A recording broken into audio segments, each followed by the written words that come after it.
Hello and welcome to the Student Voice. Today we are joined by U.S. Marine Ken Carson. Ken enlisted in the Marines in 1968. He was a hospital corpsman and served most of his time in the 3rd Marine Division.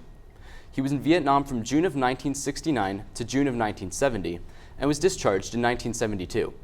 He went on to work with Time Warner Inc. as the Director of Operations. Thank you for being here today, and on behalf of our entire community, thank you for your service to our nation. So, Mr. Carson, can you tell me a little bit about your life before the war? Before the war, I was a college student. Went to school down in Florida, St. Leo University.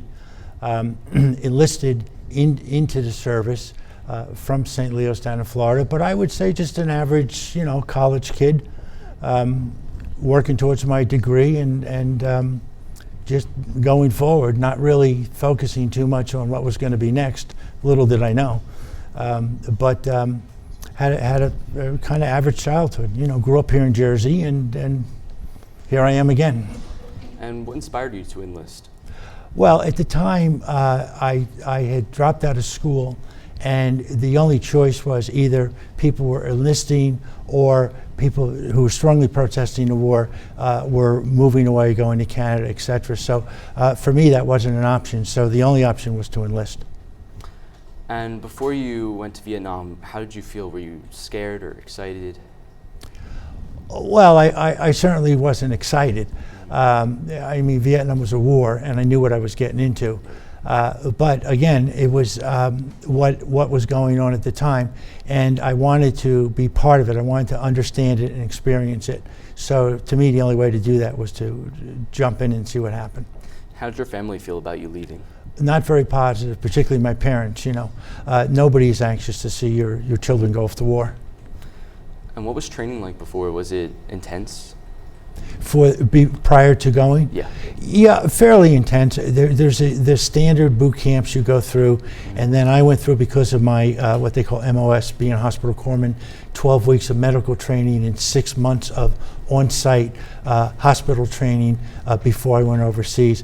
And then I went to Camp Pendleton, where I did what they call jungle warfare training. That was pretty intense. Mm-hmm. And did you find that when you got there, you were using a lot of the things that you learned? Some of the certainly, I'd say 50% of the things I learned were very valuable to me. The other 50% weren't valuable to me, but I was retrained on the spot by my sergeants and people who took care of me in my platoons. What was your first impression when you got there to Vietnam? Was it what you were expecting? I really didn't have an expectation. I was just moving along in kind of the moment. Mm-hmm. The first 3 days I arrived in Saigon and then went up to north to Quang Tri, where my unit was pretty almost, I don't want to use the word blasé, but it was. We went from a hooch to a tent and to a camp. And then right after that, when they put me on a helicopter and dropped me in the jungle, then it got very intense. Mm-hmm. And what was your average day like? All the days were the same. I was with a platoon of fellow Marines, and our job was to patrol certain areas during the day and at night to try to intercept the enemy from moving goods. Mm-hmm. And our job was to, my primary job was to try to stay alive from day to day. So there was no beginning, middle, and end. The process goes on and on. Sounds like a scary situation. What was your scariest memory from being in Vietnam? All of it was obviously nerve-wracking. Mm-hmm. The things that I remember the most, of course, were the combat situations that we were in, and that was part of what you signed up for. So, mm-hmm. All right. Well, next, Andrew Mordkoff will join Mr. Carson to discuss his return home from Vietnam and life after the war.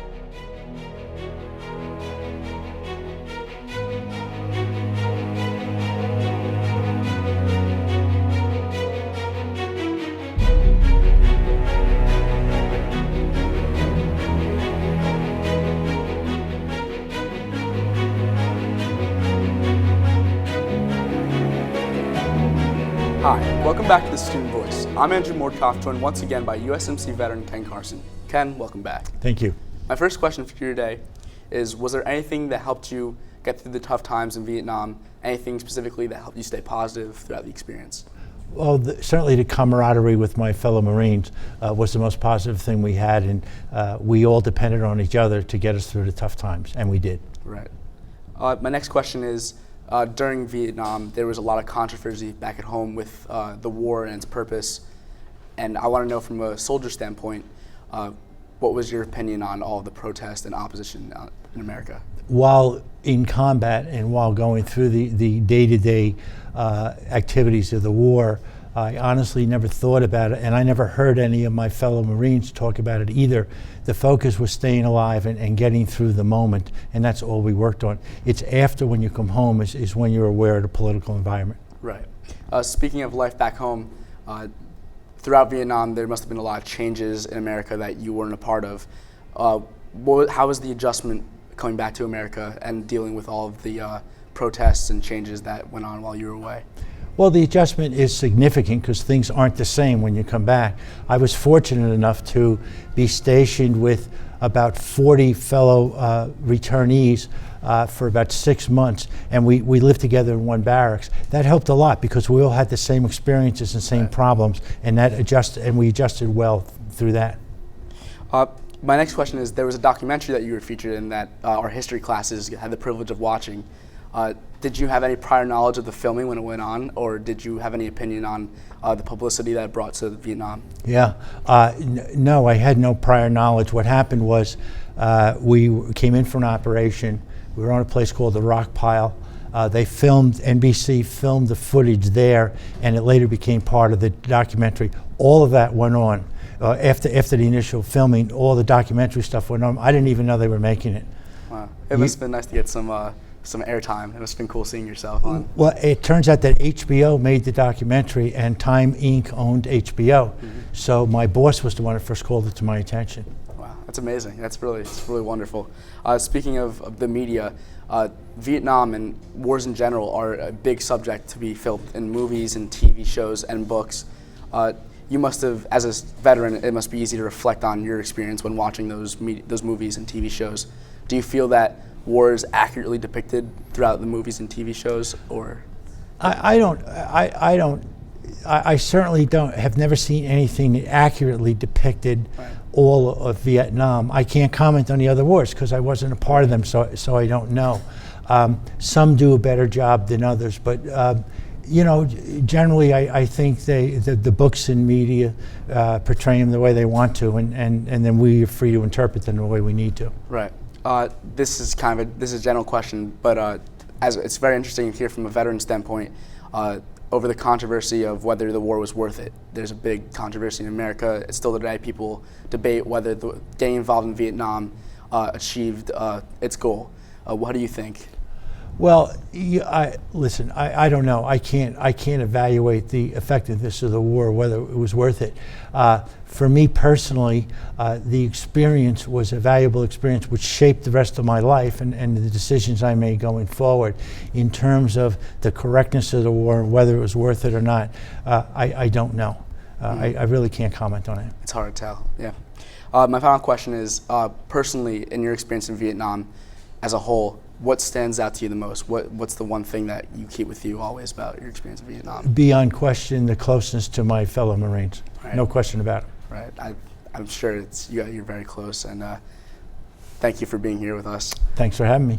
Next, Brittany Krugel will discuss with Mr. Carson Memorial Day customs and society's misinterpretation of the national holiday.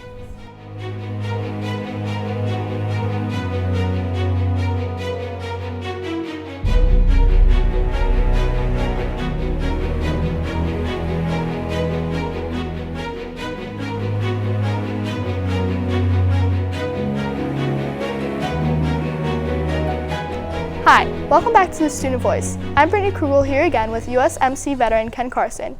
We are now 2 weeks out from this year's Memorial Day. The traffic on the Parkway and getting to shopping malls was heavy and extreme. Yesterday we had an opportunity to discuss with the students here at Hills what they did on Memorial Day. Let's take a look. This Memorial Day weekend I worked and I was in the Memorial Day parade. I went down to Shore for Memorial Day. I went to Long Beach Island with my family and we had a great time. I saw Hedwig and the Angry Inch on Broadway with some of my friends for my birthday this Memorial Day. I went to the water park. We went down the lazy river and I had a really, really good time. I had a softball tournament. I stayed home and slept and watched TV. I went to the beach and I had a great time. So you just heard the responses of the students. What is your reaction? I'm happy that the students had a great time. I hope they don't forget that the purpose of Memorial Day is to pay tribute for all those who gave their lives to let them do the things they just did. Yeah. So how should our country change the way Memorial Day is celebrated, in your opinion? I don't know if we should change it. I think we need to keep making people aware of what it is and what we do. I don't think it's a bad thing for the young people who maybe haven't experienced the wars and the grief firsthand not to acknowledge it like that, as long as they're aware of it, as long as they remember what it's about. Right. So how are things different from when you were a kid celebrating Memorial Day? They're not much different. We still had the barbecues, we still had the family gatherings, we still did the things that you do today, and I don't think it changes much from year to year, frankly. That's really interesting. So do you think Memorial Day should be on one specific calendar date each year rather than the last Monday of May? I don't think it matters. I think as long as you recognize the service, that's all that matters. Right. So as a veteran, does it bother you that our nation seems to forget about the veterans on Memorial Day? It bothers me that sometimes the veterans are forgotten anytime, not just Memorial Day. That's a really good point. So what would you like to see done in the schools and in our communities to more appropriately honor veterans on Memorial Day? Well, again, you're doing it here. It's not Memorial Day, and I don't think it matters. The fact that I had the honor to meet with the students in Mr. Shale's class and do this, I think is very important. I would say keep it up. Great. That's all the time we have for today. I'm Brittany Krugel, and once again, on behalf of Mr. Shale's history class, Wayne Hills TV, and the entire Wayne Hills student community, thank you for Mr. Carson for being here today and for your service. Remember to tune in next time on The Student Voice.